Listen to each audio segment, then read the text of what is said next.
তো তোমাদের এর আগের ক্লাসগুলোতে আমি বলেছি যে আমাকে জানতে হবে মোট 12টা ঘরের কথা। এই যে 1 থেকে 12টা ঘর আমি বলেছি, এই 12টা ঘরের কথা আর ফর্মুলা আমাকে জানতে হবে। আমি কথাগুলো জানি, আমি তো বাঙালি, কথাগুলো আমি জানি না ফর্মুলাগুলো। আর ঠিক ঠিক ফর্মুলাগুলো ঠিক ঠিক জায়গায় কী করে কাজে লাগাতে হবে আমি জানি না সেটা। তো তার মধ্যে আমরা তো 2টো ঘর শিখে ফেলেছি, আর আমার বাকি আছে এই 1 2 3টের ভিতরে আর একটা ঘর বাকি আছে। তো আজ আমি শিখবো 3 নম্বর ঘরের ফর্মুলা। এই 3 নম্বর ঘরের ফর্মুলা কি আর কোন কোন কথাগুলো নিয়ে আমি ঢুকবো সেই 3 নম্বর ঘরে, যাতে করে আমাদের কাছে ইংরেজিটা সহজ মনে হবে। তো চলো আমি এগিয়ে যাই সেই 3 নম্বর ঘরের দিকে। দেখো এই 3 নম্বর ঘরে যে মূল ফর্মুলা, যেটাকে আমরা ফর্মুলা বলি, সেই ফর্মুলা হচ্ছে সাবজেক্ট, শ্যাল আর উইল, তারপরে ভার্ব, আর তারপরে অবজেক্ট। এই অবজেক্টটাকে আমি তোমাদেরকে কোনো ক্লাসে আমি জানাই না। কেন না, এই সমস্ত গ্রামার, ইংরাজির সমস্ত গ্রামার শিখতে গেলে ইংরাজিটা কঠিন মনে হবে। তাই গ্রামার যতটা পারবো, গ্রামারের ব্যাপারটা বাদ দিয়ে যেটুকু না নিলে নয় সেটুকু আমি নেব, আর আমি তোমাদেরকে তোমাদেরকে আমি জানাবো, আর তোমরা দেখবে অতি সহজে শিখতে পারছো। তাই আমার মূল জিনিস জানবো কি, সাবজেক্ট, শ্যাল বা উইল, আর তারপরে ভাব। সাবজেক্ট, শ্যাল বা উইল, তারপরে ভাব, এই 3 নাম্বার ঘরের কথা। তাহলে আমি 3 নাম্বার ঘরে আমি কি করে বুঝবো যে এটা কোন কথাগুলো 3 নাম্বার? দেখো আমি তোমাকে একটু বলে দিচ্ছি।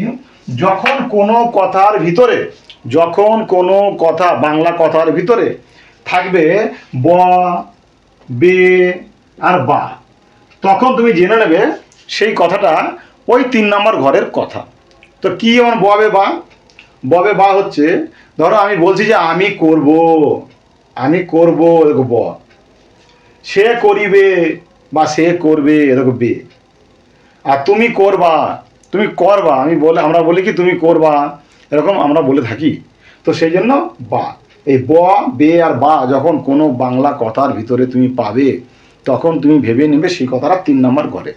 আর 3 নম্বর ঘরের মূল ফর্মুলা হচ্ছে সাবজেক্ট, শ্যাল বা উইল, তারপরে ভার্ব, আর তারপরে এই যে অবজেক্ট। অবজেক্ট হচ্ছে কি, যে তার সম্বন্ধে যেগুলো বলা থাকে সেইগুলো। এই অবজেক্টের ব্যাপারে এখন তোমাদের অত বেশি কাকে বলে কি না এগুলো জানার দরকার নেই। তুমি আপনি এইগুলো শিখবে, দেখবে ইংরেজি তুমি শিখতে পারবে। চলো কয়েকটা উদাহরণ নিই। উদাহরণ হচ্ছে যে আমি বাড়ি যাব, ইংরেজি কি ফর্মুলা বসায়, সাবজেক্ট, তারপরে শ্যাল বা উইল, তারপরে ভার্ব, আর তারপরে তার সম্বন্ধে বিস্তারিত যা হবে যে সেটা। সাবজেক্ট কি, আমি, কে যাবে বাড়ি, আমি যাব, আমি। ফর্মুলা কি, শ্যাল বা উইল, আয়ের পরে শ্যাল হয়, আর বাকি আয়ের পরে শ্যাল হয়, আর উইয়ের পরে শ্যাল হয়, আর বাকি সবগুলো উইল হয়। তা আই শ্যাল, এবার গো আর home, I shall go home, আমি বাড়ি যাব। পরেরটা দেখো, we will go,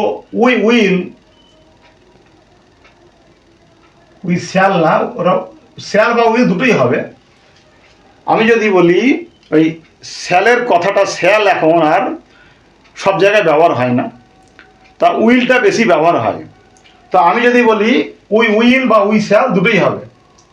we will do the work, we will do the work বা we shall do the work.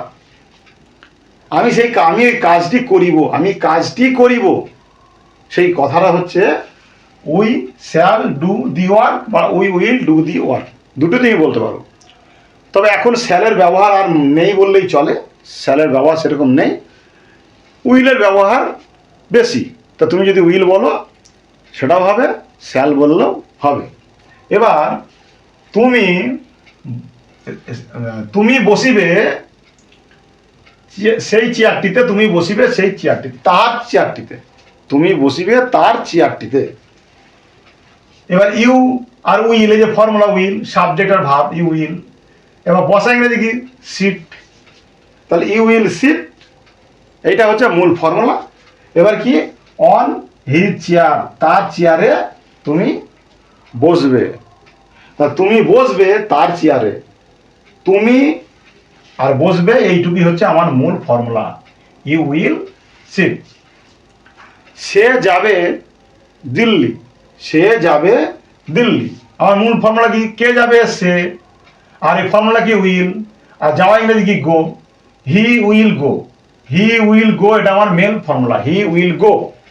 তারপরে কোথায়? To Delhi, to Delhi. আচ্ছা, এখানে তোমাকে একটা কথা আমি বলে রাখি, দেখো আই শ্যাল গো, এখানে টু বসাইনি, টু হোম বসাইনি আমি, কিন্তু হি উইল গো টু দিল্লি, এখানেও গো এখানেও গো, কিন্তু এখানে আমি টু বসাইনি, এখানে আমি টু বসালাম।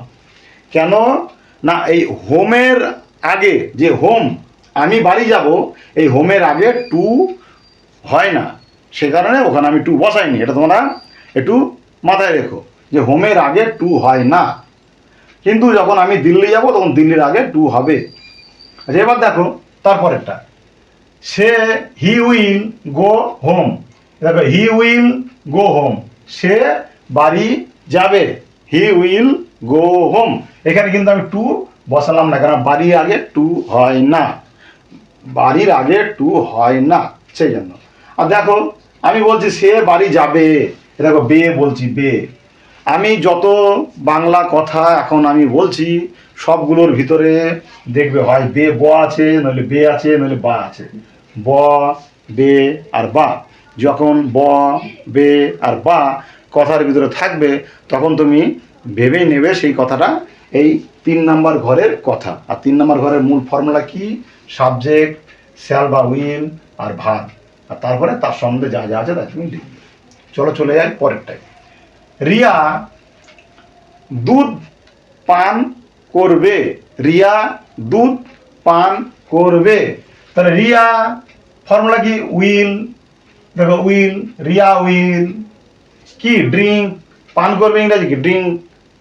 কি পান করবে? মিল্ক বলতে পারো, মিল্ক পান করবে। যদি বলো যে দুধ পান করবে তো ওয়াটার, ওয়াটার পান করবে। তুমি যেটা দেবে, মিল্ক দিতে পারো, ওয়াটার দেবে। রিয়া দুধ পান করবে তো Riya will drink milk. Riya জল পান করবে তো রিয়া উইল ড্রিঙ্ক ওয়াটার।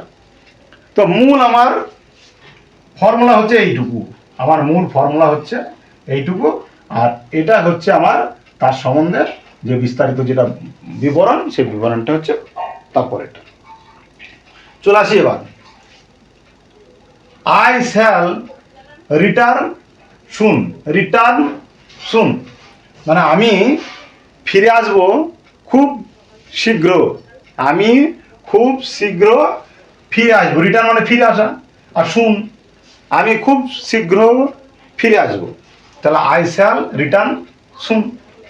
দেখো আমি বলছি আমি ফিরে আসবো বলেছি, আমি আসবো, তা আসবো বলেছি বলে এই ফর্মুলা, এই ঘরের এই ফর্মুলাতে কাজে লাগছে। আর এই ফর্মুলা আমি যেভাবে সাজিয়েছি তুমি ঠিক সেভাবে সাজাবে। আর এই ফর্মুলাগুলো এইখানে সাবজেক্ট তুমি বসাবে, তোমার মনের মতো সাবজেক্ট বসাবে। আর এখানে তুমি এই যে শ্যাল আর উইল, শ্যাল আর উইল, শ্যালের ব্যবহার এখন নেই বললেই চলে, তুমি শ্যাল না বসিয়ে সবগুলো উইল বসাতে পারো, সবগুলো উইল বসিয়ে দেবে। আর এখানে বসাবে ভার্ব, তারপরে তার সম্বন্ধে যে তুমি সেন্টেন্সটা বানাতে যাবে তার সম্বন্ধে যতটুকু ওয়ার্ড তোমার জানা আছে তুমি ততটুকুই বলবে, দেখবে সেন্টেন্স তৈরি হয়ে যাবে। চলো চলে আসি তারপরেটা।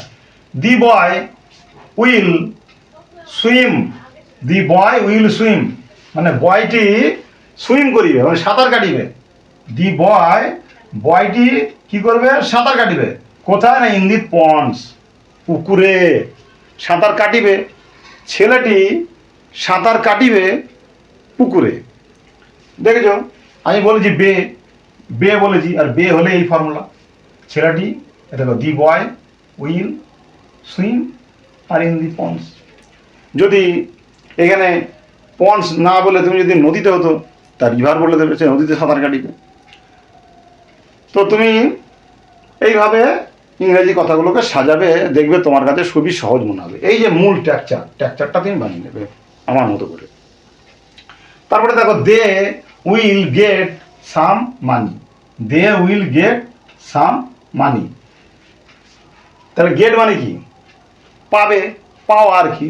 তাহলে তারা পাবে কিছু পয়সা বা টাকা, মানি মানে মানি হচ্ছে টাকা, তারা কিছু টাকা পাবে এরকম। তারা কিছু টাকা, সাম বলেছি, সাম মানে হচ্ছে কিছু টাকা। যদি বলতাম তারা টাকা পাবে, তো সামটা বাদ দিয়ে খালি মানি দিতাম, হয়ে যাবে। তাহলে মূল ফ্যাক্টর কি? They will get. এটা হচ্ছে মূল আমার structure formula. They will get some money, কিছু পয়সা বা কিছু টাকা। আচ্ছা, it will rain soon. It will rain soon, এখনই বৃষ্টি আসিবে, বা শীঘ্র বৃষ্টি আসিবে। দেখো শুন, রেন মানে বৃষ্টি।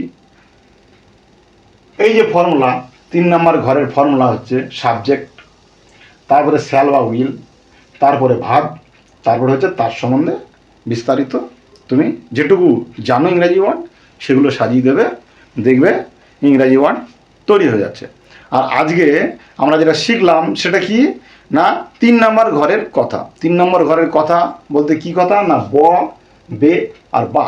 যে কথাগুলির ভিতরে, যে বাংলা কথাগুলির ভিতরে ব, বে আর বা থাকবে, তখন আমি বুঝেই নেব সেটা 3 নম্বর ঘরের কথা।